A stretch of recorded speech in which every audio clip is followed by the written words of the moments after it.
Hello, hello, hello. So if you are watching this recording, feel free to skip ahead about a minute or so to get to the content. But while we're waiting, I am going to invite some people and share this out. And I encourage you to do the same. After I get to the right place to do the sharing.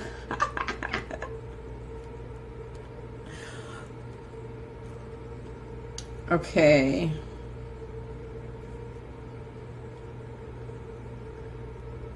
I'm going to share this in a couple of spots here, and then we're going to get going.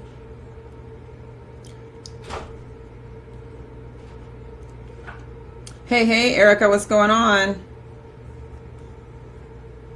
I'm getting started here in just a minute.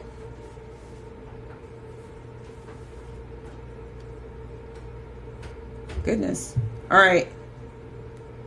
There we go. I'm sharing this out in a couple spots here, and then I'm going to get going.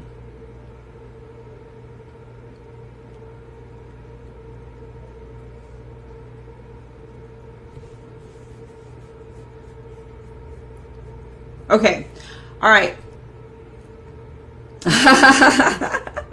Oh gosh. So since you covered this, I hope I do a good job. Okay. All right, so I'm good. Let's go. All right, so first of all, my name is Lysandra Everett. I am the Home Biz Tax Lady. I help home business owners win the tax game by keeping more of the money they make and paying less in taxes.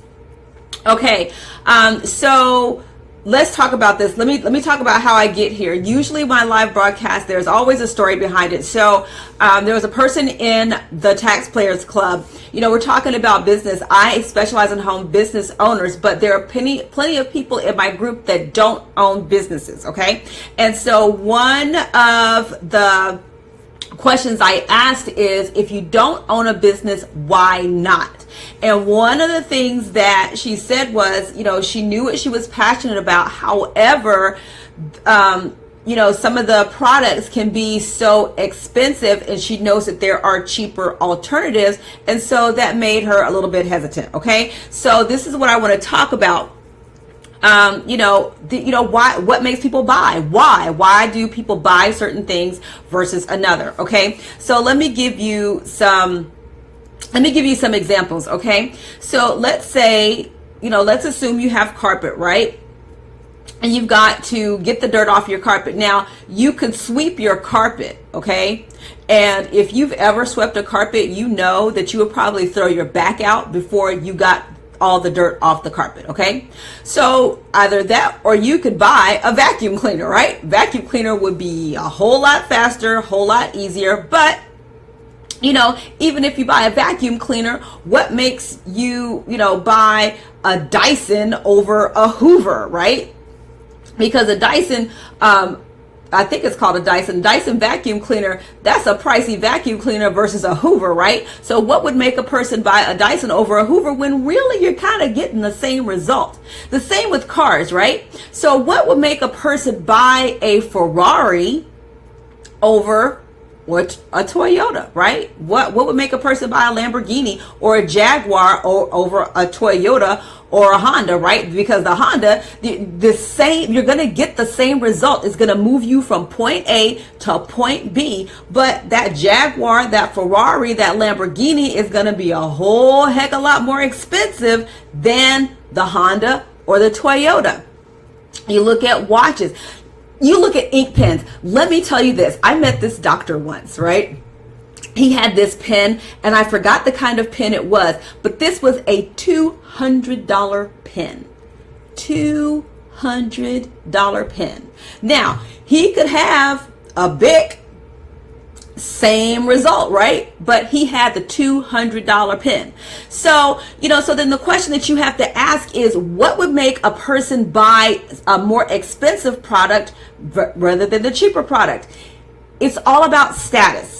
Okay, well, I would say logic and status. Okay, so let's talk about logic. Okay, there are some things that are just logical to buy, right? We talked about the carpet. It's logical to go buy a vacuum cleaner to clean your carpet, right? That's a logical thing to do, because who is going to sit there and sweep a carpet? Who's going to do that, right? But is it, you get beyond logic when you're talking about buying the Dyson over the Hoover. Now we're talking about status, okay? Just like the Toyota and the Ferrari, you're going to get the same result, but why would a person buy a Ferrari over a Toyota? It's status, okay? It is what a level of status that a person has in a standard they have for their lives, okay? It's just like shopping at, Walmart and Nordstrom's. You're going to find clothes. They're going to do the same thing, which is cover your body. But why would somebody go to Nordstrom's and not Walmart? Status, okay? So let's talk about status. Status is really a personal, to me, it's a personal thing. Status is personal, because you are going to make decisions based on what is going to raise or lower your status. If you feel like a Ferrari is going to raise your status, then you're going to buy a Ferrari. If you feel like buying a certain toothbrush is going to raise your status, right? Okay. Like, I will not do a manual toothbrush. No, I am too bougie for that. I need a battery operated toothbrush. That's just me. Okay. So, but for some people that, they never buy a battery operated toothbrush. Okay, so let's talk about, the status. Status is how is that going to make you feel? Are you going to feel like some people feel better buying Starbucks coffee over going to, the convenience store to buy coffee?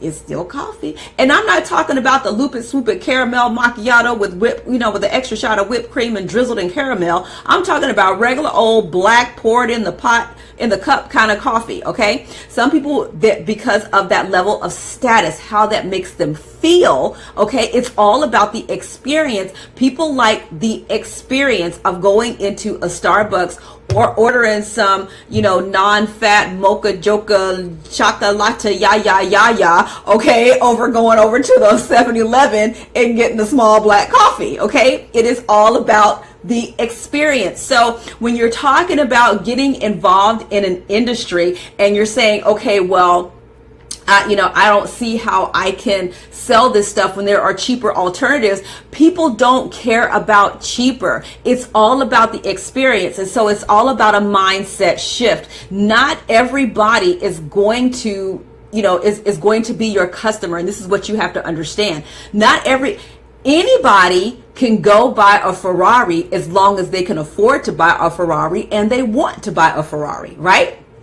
Okay, so if the product that you have is a top tier product, then you have to start dealing with top tier people. That means you might have to change your circle. That means you're going to have to move from the basement crowd, from the penny pincher crowd, to the people that have the money, that are willing to spend based on their status. They're willing to spend on their care, on their skin care, their hair, and all that. My husband, we're talking about, talking about a lady that's on TV. He's saying, she's spending thousands of dollars to go get her hair done. And I said, yeah, she's spending thousands of dollars because she's going to a rather exclusive salon based on her status. But she could probably go to Rochelle down the street, get the same color and all of that stuff done for a fraction of what she's paying, but she's paying based on her status. Okay. That's just like manicures and pedicures. Y'all remember back in the day when manicures and the nails came out, what you call the things, y'all know what I'm talking about, because I don't get them, right? The gel nails or whatever. When that first came out, that was a rich person's thing, right? That was a Hollywood kind of thing. And then over time, it gradually got down into where people, normal people could afford it. But see, when you offer a premium product, you got to get around premium people. All right. And then those are the people that are going to be able to afford your product. See, I think the one of the things that the MLM industry teaches that I think is wrong is that whole 3-foot rule. Every person within 3 feet of you is a prospect for your business. No, that is not true, because it depends on where you standing. Okay, so if you are standing in Walmart and you sell a premium product, every person within 3 feet of you is not a prospect for you. Okay, let's just be honest. Now, if you are in Nordstrom's and you're selling a premium product, well, that's a little bit different, because they're already buying at that level. They're already buying premium stuff. Okay, so the acrylic nails, that's what it is, girl. I could not think of acrylic nails for nothing. But yes, you have to change yourself first. You've got to change your thought process to understand that, one, you have to feel worthy of that product, right? There are some people, listen, there are some people that sell stuff they can't even afford to buy at the distributor level. Like, if you can't afford to buy it at the distributor level, then why are you trying to sell it? If you can't use the product yourself, why are you trying to sell it to other people? It doesn't work that way. I met a lady who sold cosmetics. She said, yeah, but I sell it, but I don't use it. Like, how is that even possible? I don't understand. So you've got to first change your own mindset. And what Dr. Stephanie said, you got to first change your own mindset to, one, know that you are worthy. Okay. If you don't think that you're worthy, or you don't feel that level of status to buy a premium product, then you are not going to be able to sell a premium product. Okay. So, and believe me, the people who sell the Jaguars, the Bentleys, and Ferraris, do you really think they care about the folks that drive a Toyota? No, they don't, because that is probably not their customer. Okay. So that's just like, listen, I told you all, when Donovan was playing softball, there's this little town. When I tell you there is nothing there, there is hardly anything there. There is a grocery store. The town is small, okay? But on the edge of that town, there's a Bentley, Jaguar, Land Rover, Maserati, something. There's another high-end dealership that I'm missing, but that's at the edge of town. They got the BMW dealership there. They might as well be a Hyundai, okay? But this is an exclusive area. There is money hiding out somewhere, because that dealership would not be there if there were not customers in that small little town that was able to buy from them.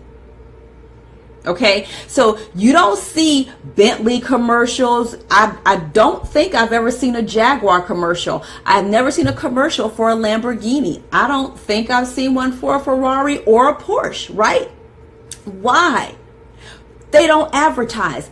They don't have to, because people who reach a certain level of status come looking for them. Only people of a certain socioeconomic status is going to be able to afford that vehicle. So when it comes down to you selling a premium product, you are first going to have to change your own mind to feel worthy of that product and be knowledgeable about that product and be able to sell that product. And then you need to start associating yourself with the premium people that are able to buy your product. Now, you are not going to just be able to go up and say, hey, buy my, lipstick, buy my ink pen, buy my this, that, or the other. No, you are going to have to network. You are going to have to build new relationships. So it is going to take time. It is not going to be one of those, I'm going to go and sell this thing and make 6 figures in 6 months. And no, you are going to have to get into that network. You're going to have to start building those relationships. And then once they get to know you and like you, then they will buy from you. Okay. So don't sit there and let the whole, the whole cost thing no, absolutely not. It's you have to be in the right mindset and in the right environment. It doesn't matter the cost, because see that we talking, even with something so simple as skincare, right? You got Rodan and Fields. You're going to pay for Rodan and Fields. I know. because I use Rodan and Fields. Okay, so you gonna pay, okay? Because it's a premium product. They used to sell Rodan and Fields in Nordstrom's and some other higher end stores, but they went to a network marketing model, but they didn't go to a cheap price. No, that's not how Rodan and Fields gets down. There is a certain level of buyer that you have to be to use that product. Okay, can you go get some skincare out of Walmart? Yeah, but that's not why people buy. People buy based on status, based on experience. My Rodan and Fields consultant is absolutely fabulous. She puts up with me running all over the place, and sometimes I'm just all willy-nilly. But you know what? She will say, hey, you got this going on. You need to make sure that you order. And I love her. She might email me on Facebook. She knows where to find me on Facebook. She don't even bother calling me because she know I ain't trying to be on the phone all day. She just send me a message. Hey, you need to renew. Right.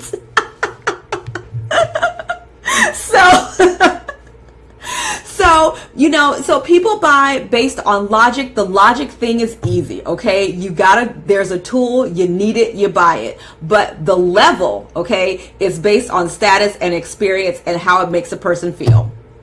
All right. So if you are having trouble selling your premium product, you need to look at the network that you're in. If everybody around you cannot afford you, you need to move or sell something cheaper.